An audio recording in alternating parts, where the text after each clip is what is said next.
Ganjar bilang neokolonialisme go to hell. Pertanyaannya adalah Anies berani nggak ngomong seperti itu? Coba tanya Anies, mau nggak lanjutkan IKN? Mau nggak tetap stop ekspor bahan tambang mentah ke negara lain? Percayalah, Anies akan senyum, jawab muter-muter dan tidak jelas. Dia akan memutar balik dan menjelaskan panjang lebar, yang artinya ada keraguan dalam diri Anies. Istilahnya, Anies berusaha abu-abu, tidak mau jawab ya atau tidak.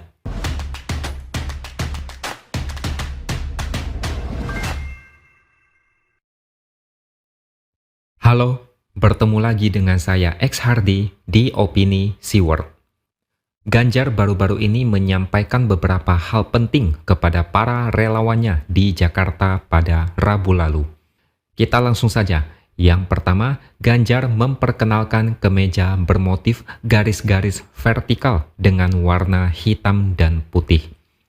Kemeja itu didesain oleh Pak Jokowi, yang artinya Jokowi secara tidak langsung memberikan dukungan kepada Ganjar, bukan kepada Prabowo, seperti yang digembar-gemborkan oleh relawan Prabowo.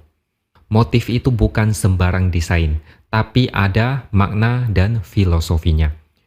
Garis hitam dan putih melambangkan seseorang yang memiliki pilihan, meski harus mengambil keputusan yang sulit.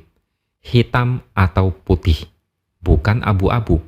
Ganjar menyatakan dirinya bukan orang yang pelin-pelan atau abu-abu.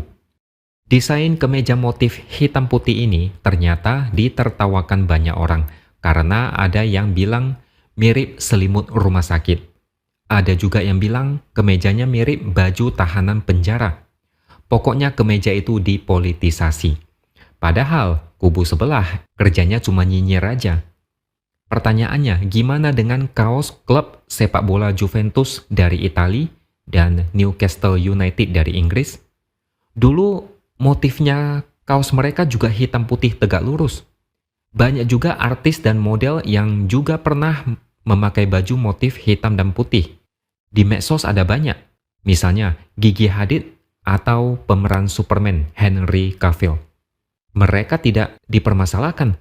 Lantas kenapa Ganjar pakai kemeja itu langsung dicari-cari kesalahannya?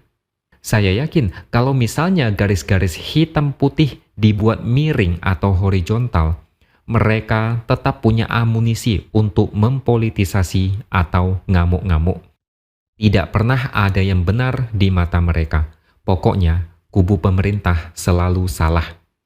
Terutama PKS yang ikut komentar dan kurang sreg dengan kemeja itu. Padahal PKS bukan bagian dari kubu PDIP, bukan mengusung Ganjar, tapi ngapain repot-repot komentar? Dulu PKS juga mengusung tagar 2019 ganti presiden. Ada kaosnya juga, tapi tetap aja kalah. Bajunya memang keren, tapi kalah pilpres. Bikin malu aja kan? Oke, itu tadi poin yang pertama. Poin yang kedua adalah Ganjar meminta agar relawan bergerak dan merapatkan barisan, agar dukungan di daerah menjadi lebih kuat. Dia meminta relawan bergerak di daerah-daerah yang dukungan terhadap dia masih kecil.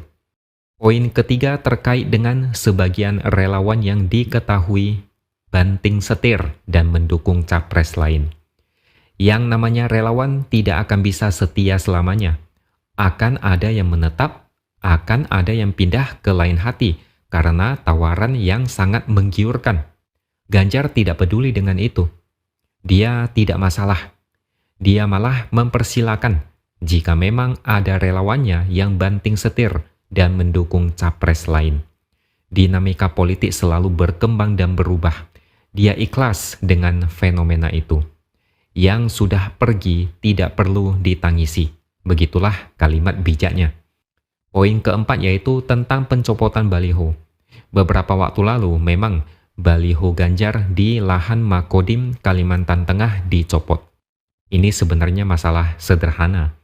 Ganjar bilang jika memang letak baliho itu melanggar aturan, silakan dicopot. Jadi menurut saya ini bukan masalah besar. Lanjut, poin kelima.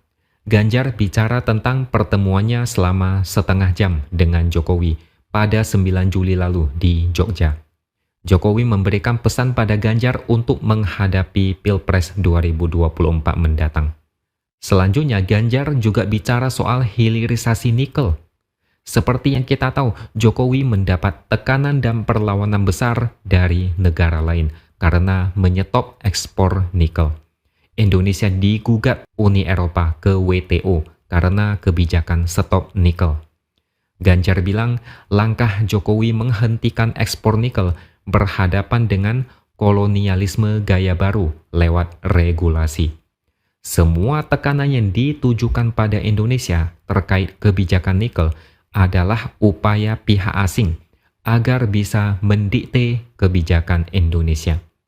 Ganjar bilang neokolonialisme go to hell. Pertanyaannya adalah Anies berani nggak ngomong seperti itu? Coba tanya Anies, mau nggak lanjutkan IKN? Mau nggak tetap stop ekspor bahan tambang mentah ke negara lain? Percayalah, Anies akan senyum, jawab muter-muter dan tidak jelas.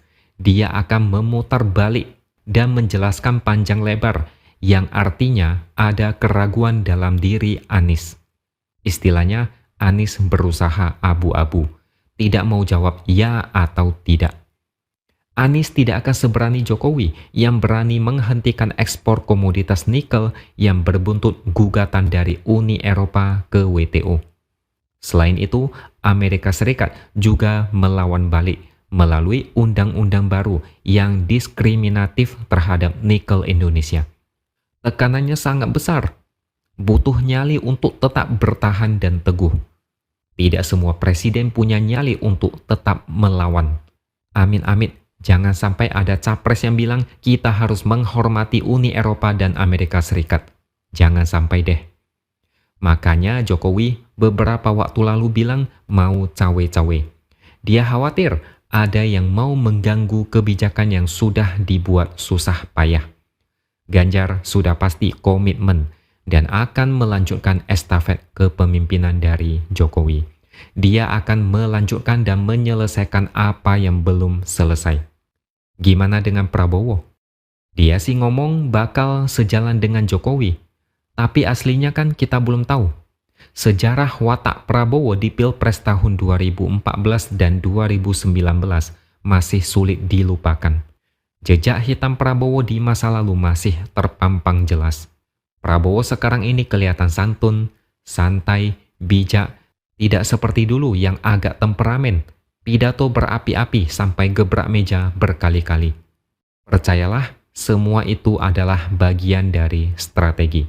Nanti akan saya jelaskan di video berikutnya. Pilpres 2024 bukan lagi pertarungan antar capres untuk merebut kekuasaan. Ini juga pertarungan terhadap masa depan Indonesia lewat kebijakan-kebijakan yang diambil oleh presiden selanjutnya. Satu kebijakan yang salah bisa membuat negara ini stagnan, mundur, bahkan bisa-bisa bubar beneran. Pilpres 2014 adalah tentang perang kebijakan untuk masa depan Indonesia. Jokowi banyak membuat kebijakan besar dan efeknya seringkali jangka panjang. Kebijakannya tidak cukup 2 periode, sehingga sangat tergantung dengan capres selanjutnya. Dari 3 capres yang diketahui, hanya Ganjar yang 100% komitmen melanjutkan kerja Jokowi. Kalau Anies, nggak usah dibilang lagi, dia tidak bisa diharapkan. Dia lebih suka menjual mimpi dan narasi lewat kata-kata bombastis. Sedangkan Prabowo, dia memang bilang sejalan dengan Jokowi, tapi apakah kalian yakin? Ketimbang menduga dan menebak yang tidak ada habisnya, lebih baik memilih yang pasti. Jangan sampai salah pilih. Lihatlah Filipina. Dulu pernah menjadi negara paling makmur di Asia Tenggara. Tapi karena salah pilih pemimpin, Filipina masih terseok-seok sampai sekarang. Oke, sekian dulu opini dari saya. Subscribe channel ini supaya makin berkembang dan tuliskan komentar Anda.